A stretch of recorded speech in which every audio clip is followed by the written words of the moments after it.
You took over the animation department, is that correct? Yeah. How did that come to be?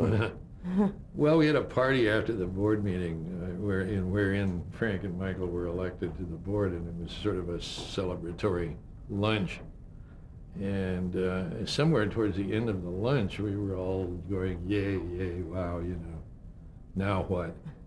And so it's somewhere towards the end of the lunch, Michael looked at me and said, and it was true, we never had talked about Roy's part in anything after whatever happened.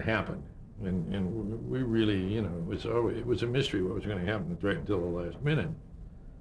And so he looked at me and said, well, we never talked about this. What do you want to do now? And I heard there was a whole panoply of choices. I could have said, well, I think I'm going to live in Hawaii the rest of my life or something. And I could have said, well, I want to be in your office every day, all day to make sure you don't screw it up. And neither of which was an appealing choice.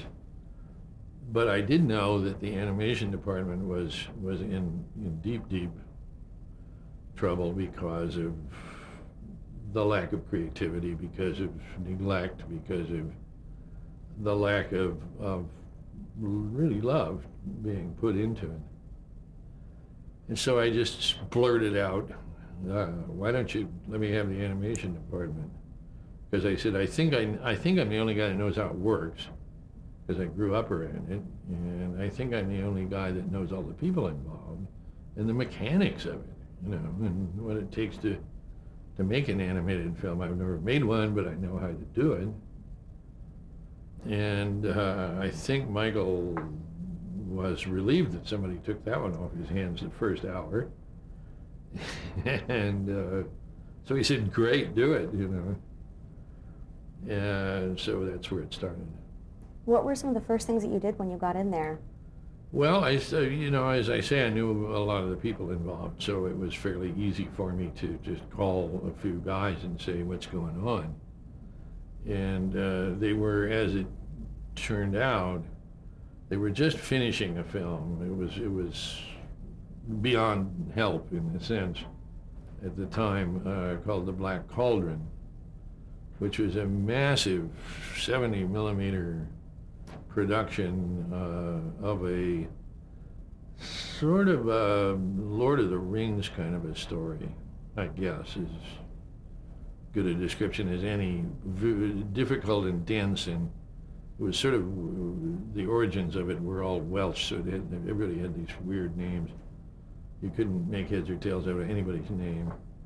And beautiful animation, beautiful backgrounds, beautiful work. And the story was just a disaster. And they also, fortunately, I looked at that and I went, oh God, what are we going to do? And then they said, but there's two guys, John Musker and Ron Clements, who had been working on another little story because they didn't want to work on the Black Cauldron. They actually refused to work on it. And Ron Miller had apparently said, why don't you guys find something else you want to do and develop it? So they'd been working on this thing kind of privately for some time, and they had storyboards all done, almost ready to go into production, for a little movie called Basil of Baker Street, which later became retitled The Great Mouse Detective. I like Basil of Baker Street better, so I would go back and change the title if I could.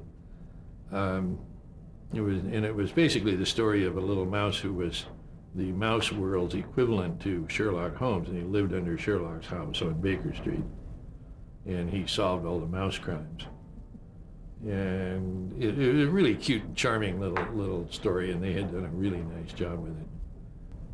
So I remember dragging Michael and Frank into this story wing on the old animation building, and the storyboards for this thing went down the hall and in and around people's rooms and back out into the hall and down. And they'd never walked through an entire movie on a storyboard before in their lives.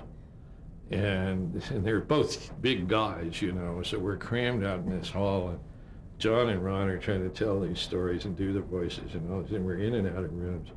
And I know Frank and Michael are both just going, what is this? And I finally, at the end of it, I said, I think we need to get started on this right away because it's good. And then they went, okay.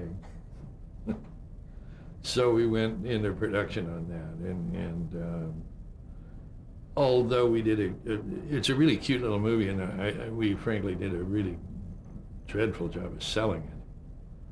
But it's still, what it did was, after the Black Cauldron had come out and fallen off the cliff after the first 3 days of release,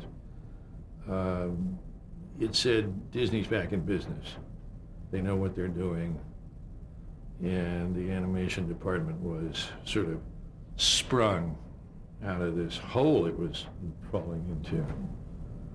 And again, you know, what followed after that was Oliver and Company, and then Who Framed Roger Rabbit got going about the same time. And there was one other in the middle of that, and then here came The Little Mermaid. Now, And it was just like an explosion, you know. It was astonishing.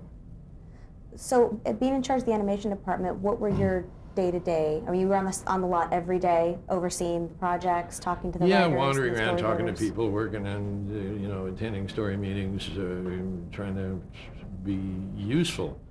By the time we really were fairly far into that, Jeffrey Katzenberg had come into the picture, and so he was trying to learn about animation too, and I think was quite fascinated with it.